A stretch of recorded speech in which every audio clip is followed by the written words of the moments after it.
This evening, I'm Terry Brewer. Lynn Brooks is on assignment tonight. It's been a dreary, chilly day outside. Parts of the state saw some severe weather. Now let's start with the latest on what you can expect tonight and overnight. To answer that, we turn to Chief Meteorologist Richard Scott. Hey there, Richard. Hey Terry, good Thursday afternoon to you. Right now, Home Team Interactive Radar starting to show more shower and thunderstorm activity west of us. So one potent cell over northeast Pickens County, not severe. It's a strong storm though, moving all towards the north and east, and more stronger storms right across the state line back towards Starkville, Mississippi, and these stretch up towards Tupelo and down towards the south, and they are moving off towards the east and northeast at about 30 to 40 miles per hour, and they are strong. But again, they're not severe right now. We're going to watch things close as these storms do move off from the west towards the north and east. And again, here's those thunderstorms we're watching. They're below severe limits. I really expect the activity to stay below severe limits for the remainder of the evening hours. The temperatures tonight fall back around 55 degrees at 10 o'clock, 49 at the midnight hour. What about the rest of the forecast? And we'll look at the weekend forecast. Weather is coming up. All right, thank you, Richard. We have some new information on Monday's tornado outbreak across Alabama.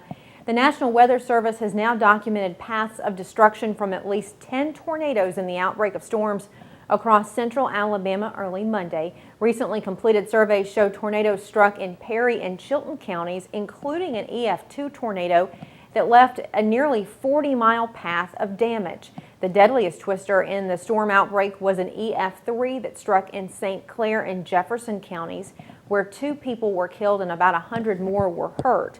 Forecasters say that storm had maximum winds estimated at 150 miles per hour.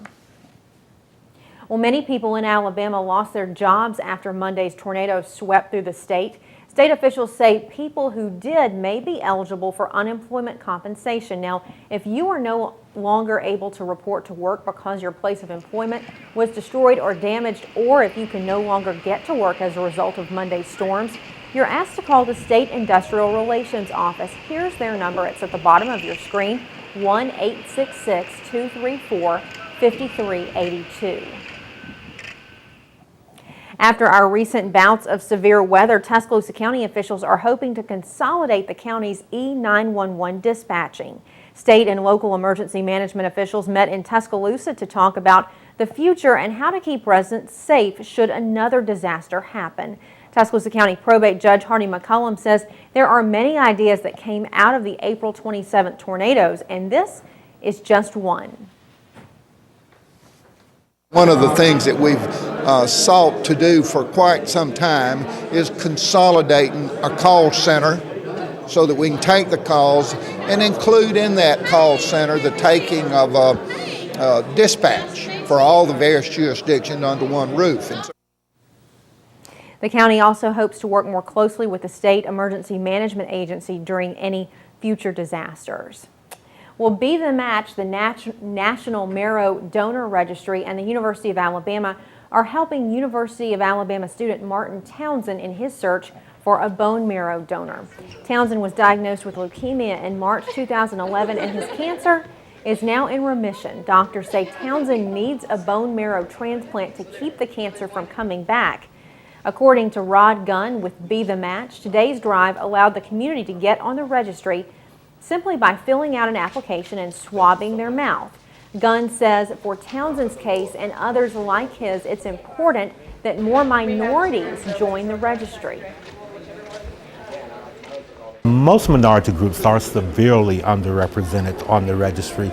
Let's just take, for instance, the patient we're holding this drive in honor of, Martin Townsend. He's African American, and African Americans make up only 8% of the marrow donor registry.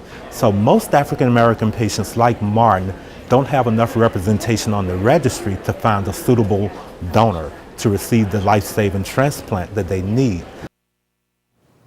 For more information on Be the Match and bone marrow transplants, or to receive a free bone marrow registration kit from Be the Match, you can go to our website, WVUATV.com, then go to the numbers and links section.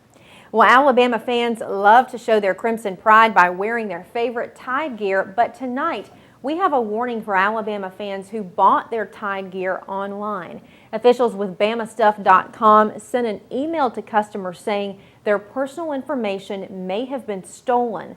According to the company's owner, David Jones, it involves customers who bought items between August 1st, 2009 and January 16th, 2012. Jones says customers' names, addresses, credit card information, and email addresses could have been stolen.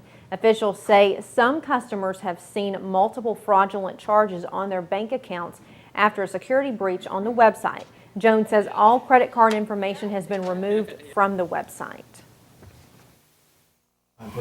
We have since taken all the credit cards off our site. They're being stored by a third party. We did it for convenience purposes. If they had a back order, we already had the card. If they reordered, we had their card. But now we'll have to access that information from the customer each time we send something. Jones says they're investigating how the secure information was accessed, and he believes it was a one-time incident. The company urged customers affected to contact their banks and change passwords on their online accounts. Well, WVUA is covering the Alabama legislature, where Alabama Governor Robert Bentley has changed his mind about combining the education budget and general fund budget. The governor recently called Alabama's system of two budgets dysfunctional and proposed a single budget. His idea was met with opposition from some key Republican legislators who said it could hurt public education. Bentley says he will not try to push the idea this year, but he may come back to it later. Well, from election 2012, we are down to just 5 days until the Florida primary.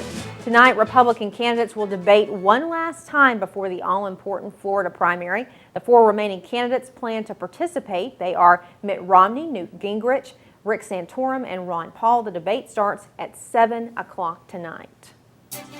Coming up to home team weather, more strong showers and storms happening just across the state line back in East Mississippi. These are moving our way. How long will it last? And how about that weekend forecast? Cooler weather's ahead. Home team weather's after the break. Stay with us.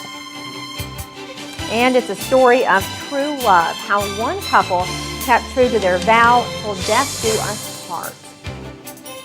And Coach Paul Bear Bryant passed away on this day in history. Gary Harris will have more coming up for you in Alabama's home team sports.